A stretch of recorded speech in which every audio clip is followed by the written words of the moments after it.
您现在收看的是华视教育文化频道。接下来要播出的是商用英文2。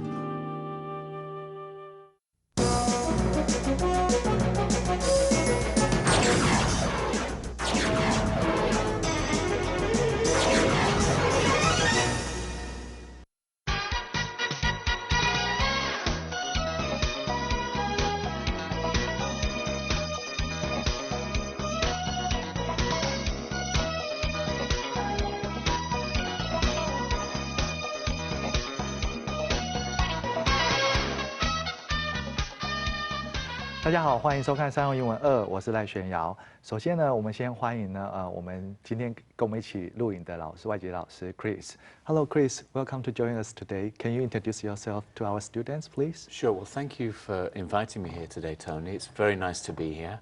I've lived and worked in Taiwan for more than 18 years now, and in fact, I've been working for some of the biggest companies you can imagine in all different industry sectors. For example, banking and finance, technology industry, and retail, and many others.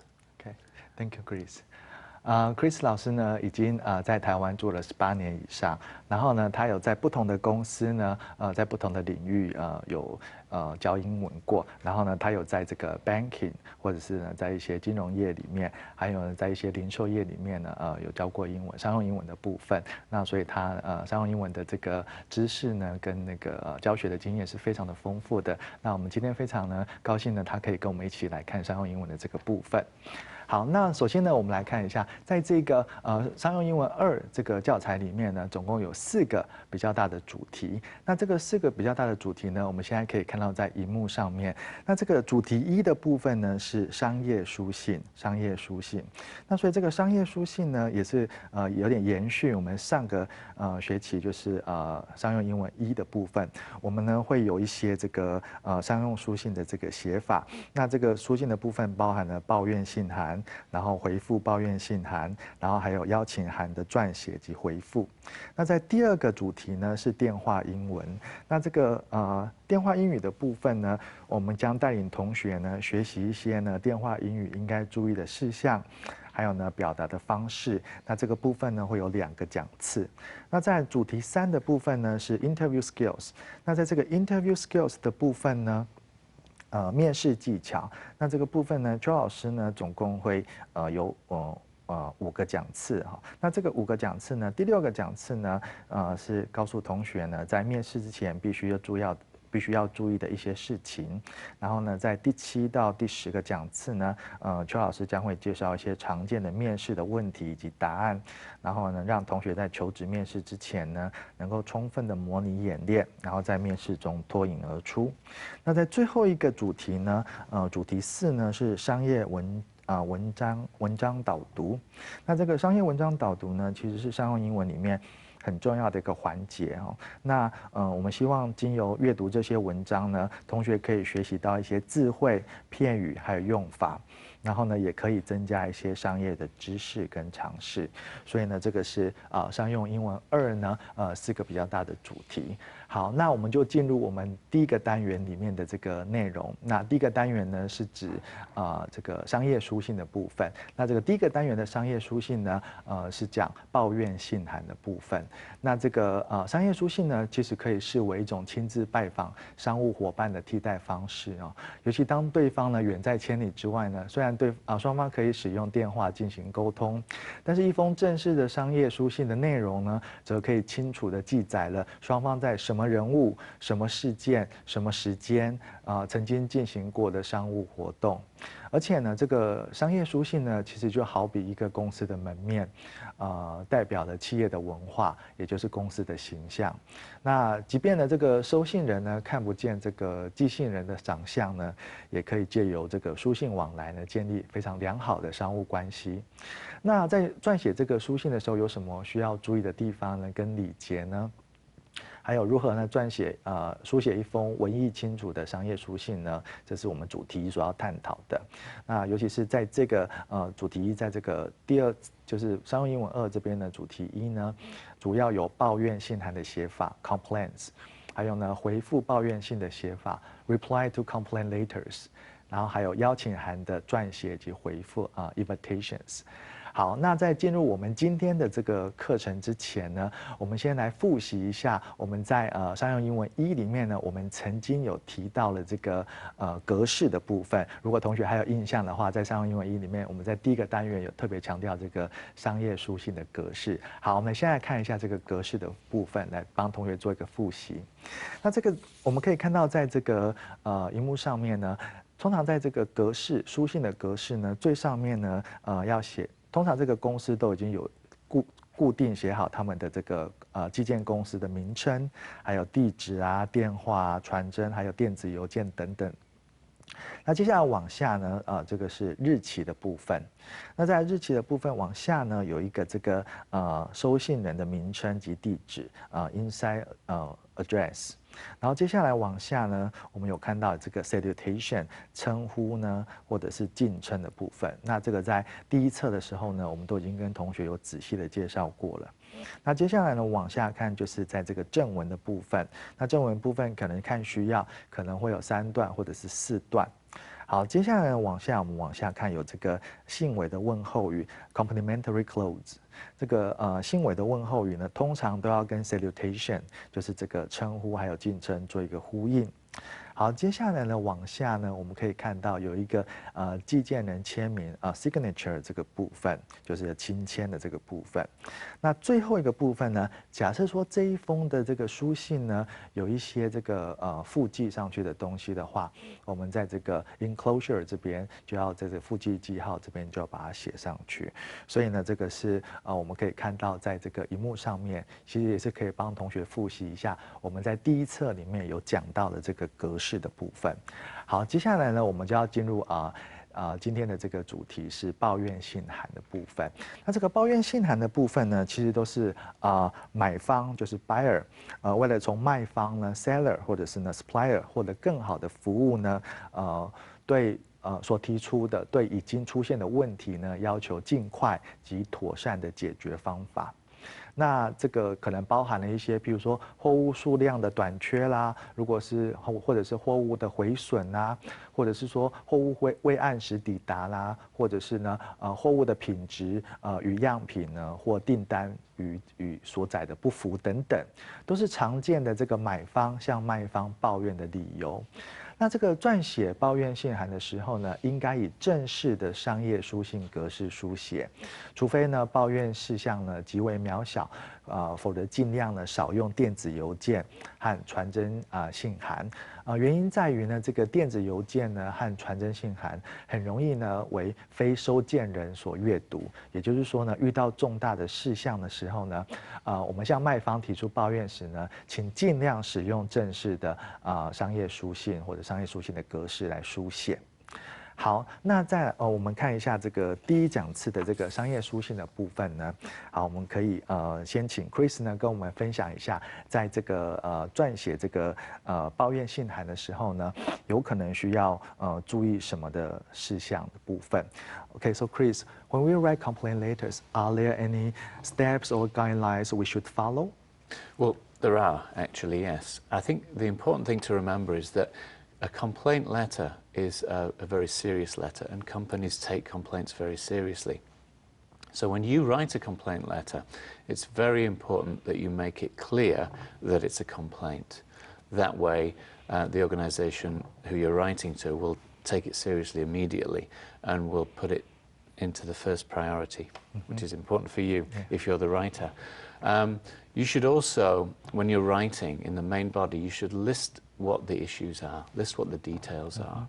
That's a very important thing, because if you miss out any details, or if it's not clear enough to the people reading it, there may be some confusion, which we don't want at all. Then finally, of course, you really want to say, let the organization know how they can help you, how they can solve your problem. If you do that, if you follow a clear structure like this, the company who's reading the complaint letter knows exactly how to deal with it. OK， OK，Thank you, Chris。刚刚 Chris 老师呢有稍微讲解说，如果我们今天要写这个抱怨信函的时候呢，有一些什么 steps 呢，或者是 guidelines 呢，我们应该要去遵守的。好，那我们现在看一下荧幕上面呢，有这个 Chris 老师刚刚讲的重点。那我们可以看到呢，Chris 呢，刚刚有讲说呢，如果今天呢是要写这个抱怨信函的话，其实我们在第一段落呢，即开门见山的点明说，这是一封抱怨的信函。就是直接讲说，哎，这其实是一个抱怨的信函。那第二个段落呢，通常呢，这个buyer 就是这个买方呢，可能要列举一些事实，以表示呢不满的原因，还有他的这个理由。那第三段呢，有时候如果可以的话，这个买方可能会提出或者是建议一些解决的方法。那如果没有建议的话，其实就是请这个卖方呢，尽速的调查，然后并给予一些这个答复。Okay, so Chris, are there any other points we should know? Yes, there are. There are a few other tips that we can think about. For example, when you're writing, try to be as concise and clear as possible, because we don't want to cause any confusion. And the second thing is, when you have a problem, don't wait too long before dealing with it. Right. Make sure you write the complaint and send it immediately. And finally, I think when you make a complaint letter, you're unhappy. It's easy to be emotional. That's right. But try to keep your writing as professional as you can. So try to stay away from emotional language and just focus on the professional language and deal with the issues. Okay, thank you, Chris. 刚刚 Chris 老师呢有讲到其他的一些点哈，那我们可以看一下荧幕上面这个 Chris 老师刚刚讲呢，在写这个抱怨信函的时候呢，我们可能要注意到的第一个呢是应该呢它的内容呢是要非常的明确有理，然后呢这个语气呢要简洁。所以呢，这是他刚刚提到的第一点。那这个第二点的部分呢，他有讲说呢，如果一旦发现了错误的时候呢，应该要立即采取行动，向这个卖方呢反映，然后呢，以免这个时日过久呢，无法厘清责任。那第三点呢，他刚刚讲到，其实这个是非常的重要的哈，尤其在写这个抱怨信函的时候，通常写抱怨信基本上都是在生气的状况下，所以呢，我们要尽量避免呢使用愤怒呢和使对方过于难堪的用字与措辞。比如说呢，我们现在这边看到有几个第一个呢，他说 I'm sorry to have to write to you about， 然后或者是呢第二个句子呢 This is your fault。It is not our fault， 所以这个就尽量要避免用到这些比较重的字。那第三个呢，我们可以看到有这个 blame，you are to blame。那我相信应该不会有人写说这都怪你们，因为我想这样对双方的这个商务的情谊呢是一个很大的这个考验。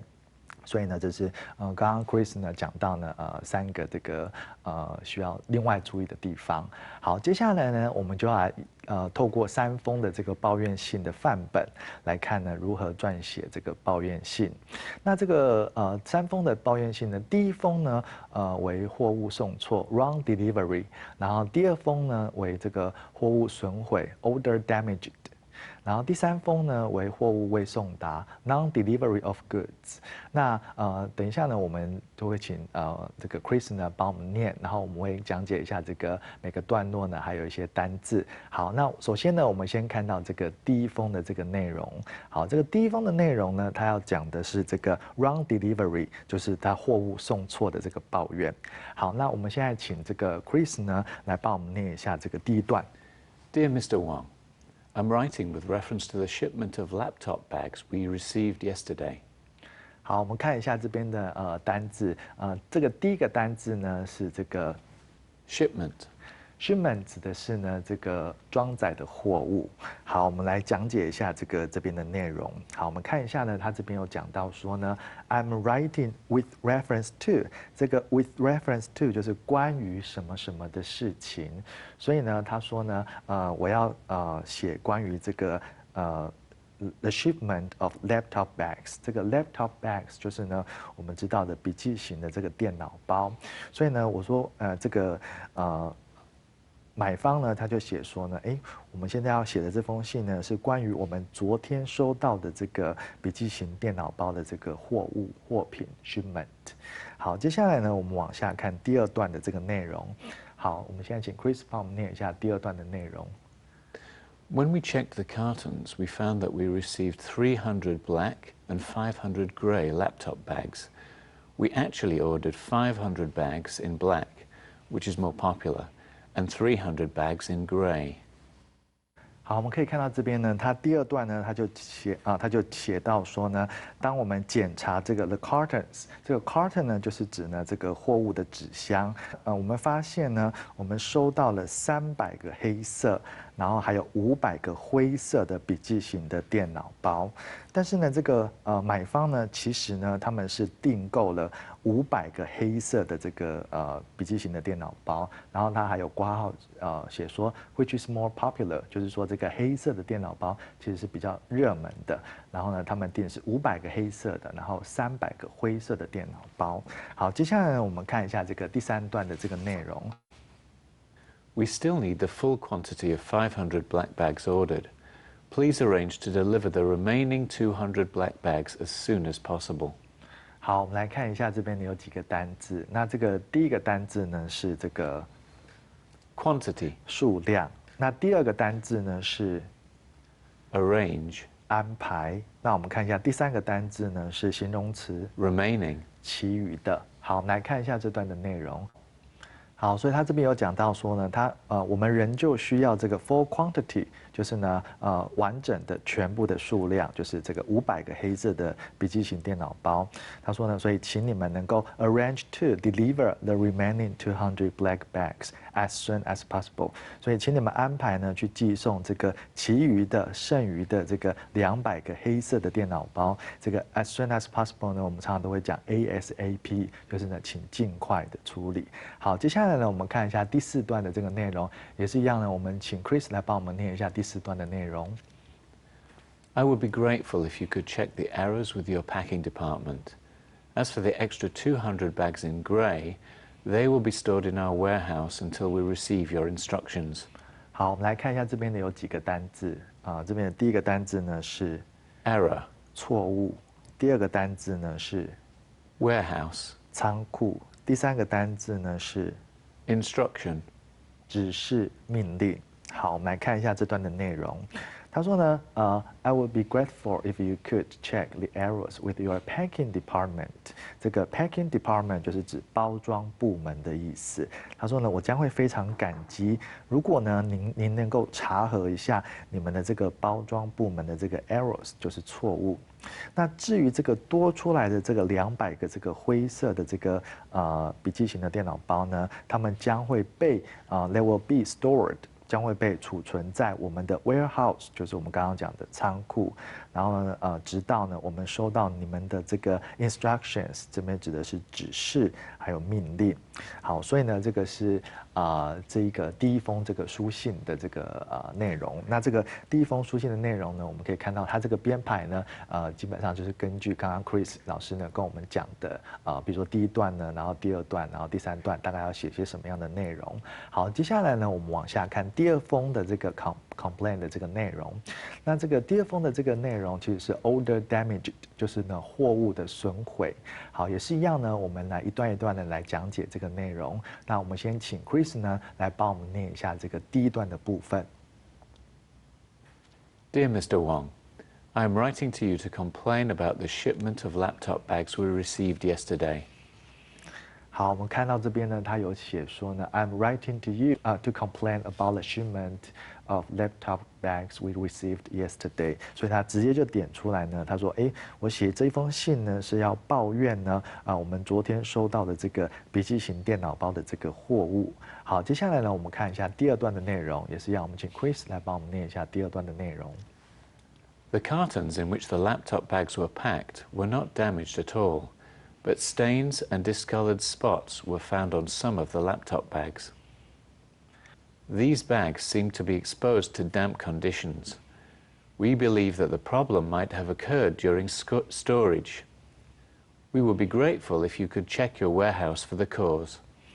好，我们来看一下这边的几个单字。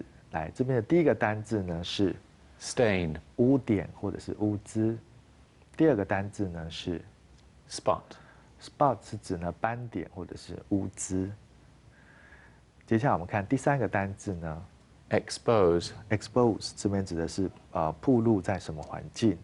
好，接下来往下我们看下面这个单字 damp, damp 是指潮湿的。好，接下来呢往下看 condition, 环境。好，接下来我们往下一个动词 occur, 发生。好，接下来我们往下面一个是一个名词 storage, 储存。好，我们来看一下这段最后一个单字是 cause, cause 这边是指呢起因跟原因。好，接下来呢我们来看一下这段的内容。那他就说呢这个the cartons in which the laptop bags were packed， 所以他就说基本上是这个笔记型电脑的这个包装的这个纸箱呢没有被受到损毁，而且是 not at all， 就是一点都没有受到损毁。But stains and discolored spots were found on some of the laptop bags。但是有一些这个污渍或者是呢污点，还有这个 discolored 就是指褪色的，有一些褪色的这个 spots 斑点或者是污渍呢，被发现呢在有一些这个笔记型电脑包的上面。他说呢，这些包包呢 seem to be exposed to damp conditions。来，他说这些包包呢，有可能似乎是被暴露在这个潮湿的这个 conditions。conditions 呢，这边是指环境或者是情况。那他们说呢，我们相信呢这个问题呢，有可能发生在储存的时间，所以呢 during storage 在这个储藏或者是储存的时间。他说呢 ，We would be grateful if you could check your warehouse for the cause。所以他说呢，我们将会非常感激您，如果呢你能够您跟你们的这个仓库呢，可以就是查核一下这个起因是什么。好，接下来呢，我们看一下这个第三段的这个内容。那这第三段内容也是一样，我们请 Chris 帮我们念一下第三段的内容。I am enclosing a list of the damaged bags for replacement. Please let me know what arrangements you wish us to make for the return of these damaged goods. 好，我们来看一下这边的这个单字。那这边的单字呢，只有一个，这个单字是 arrangement。arrangement 指的是安排的意思。好，那这个第三段的这个内容，我们可以看一下。他说呢 ，I'm enclose 就是指呢，这个随信附上什么什么东西。所以呢，他随信附上了一个这个 a list， 就是清单。所以呢，他随信附上了这个被这个损害，就是被这个损毁的这个包包的清单，然后为了要 for replacement 就是指呢置换、替换的意思。所以他说呢，Please let me know what arrangements you wish us to make for the return of these damaged goods。所以请让我们知道呢，您要我们为这些要归还的这个损坏的物品呢做何种的安排。所以呢，这个是第三段的这个内容。好，我们可以请同学注意一下，最后面下面这边有一个 ENCL， 这个是我们之前有提到过的，就是 enclosed， 就是因为它有随信呢附上了一个这个 list， 所以它这边有一个 ENCL 的这个记号。好，所以这个是第二封的这个书信的内容。好，接下来呢，我们往下要看这个第三封抱怨信函的这个内容。那这个第三封的这个抱怨信函内容呢，是货物呢未送达 non-delivery of goods。那这边也是一样的，我们先请 Chris 来帮我们念一下这个第一段的这个内容。Dear Mr. Wang,I'm writing to you with reference to our letter of the 30th of May, in which we ordered laptop bags. 好，我们看一下这边的一个单字，这边的单字是 goods。这边指的是商品或者是呢货物。所以呢，这个第一段里面呢，他有讲说呢 ，I'm writing to you with reference to 这个我们刚刚有提到关于什么什么事情。所以呢，我们写信给你是关于呢，我们在5月30号呢，有订购了一些这个笔记型的电脑包。好，接下来我们看一下这个第二段的这个内容，也是一样，我们请 Chris 帮我们念一下第二段的内容。We placed our order, number LB59382, for 500 black and 300 grey laptop bags on the 30th of May. You acknowledged the order on the 5th of June and promised delivery before the 10th of July. It is already the 25th of July, and we still have not received our order. We are wondering if the order has been overlooked. 好，我们来看一下这边有几个单字。那这边的第一个单字呢是 Acknowledge. 这边是指承认或者是告知收到。好，接下来我们看第二个单字 Promise. promise 指的是答应。好，接下来我们看一下第三个单字 Wonder. wonder 这边指的是纳闷或者是感到怀疑。接下来我们往下 Overlook. overlook 指的是遗漏的意思。好，我们来看一下这段的内容。那这个买方呢就说呢 ，We placed our order， 这个 place an order 就是下订单的意思。所以呢，我们这个订单呢是下了500个黑色，还有呢300个这个灰色的笔记型电脑包，然后是在5月30号的时候下订的。他说呢，你们已经acknowledged， 就是呢告知收到了这个订单，在什么时候呢？在6月5号的时候呢，就是告知我们说你们已经收到了这个订单，而且你们呢 promised， 你们答应呢要在7月10号之前呢要送抵运送 delivery。那说他现在呢已经是7月25号了，那我们到现在呢仍旧没有收到我们的这个订单，就是我们的这个货物。So we are wondering if the order has been overlooked。这个 overlook 就是指呢遗漏，那这个 wonder 呢刚刚有讲到是纳闷或者是感到怀疑，所以呢他说，我们现在在纳闷或者是怀疑说这个订单呢是不是被遗漏掉了。好，接下来呢我们看这个第3段的这个部分，也是一样，我们请 Chris 来帮我们念一下第3段的内容。This delay is causing great inconvenience to our customers. We must ask you to fill this order immediately. We are looking forward to your cooperation in this matter. OK， 来我们看一下这边的单字，这边的第一个单字呢是 Inconvenience. inconvenience， 指的是呢不便、麻烦。好，我们来看一下这个第3段的这个内容。那这个第3段的内容呢，它就讲说呢 ，this delay 这个延迟呢 is causing great inconvenience。这个 convenience 呢就是不便，那这个 great inconvenience 就是极大的不便。所以他说这个延迟呢，其实呢造成我们极大的不便，而且这个应该是说造成我们客户极大的不便 is causing great inconvenience to our customers。所以呢 ，we must ask you to fill this order immediately。这个 fill this order 就是履行这笔订单，去实行这笔订单。所以他说，我们必须要求你马上去履行这笔订单。We are looking forward to your cooperation in this matter。所以呢，我们期望 look forward to， 我们期望呢，和你们的合作 cooperation 呢 in this matter。in this matter 呢，就是在这一件事情上面。所以呢，这个是第3段的这个内容的部分。好，我们在结束之前呢，我要特别跟同学强调说，我们在写这个抱怨信的时候呢，有一些要特别注意的地方。第一个呢，就是说，我们在写的这个第一个段落呢，要开门见山的写说这是一封抱怨的信函。那第2个段落呢，要列举一些事实，然后以表示这个不满的原因呢和理由。那第3个呢，可以提出一些建议，或者是呢解决的方法。那没有的话呢，就请对方呢就是尽速的调查。那我们在结束之前呢，我们再请 Chris 呢给我们一些这个建议。So Chris, do you have any final suggestion when writing complaint letters?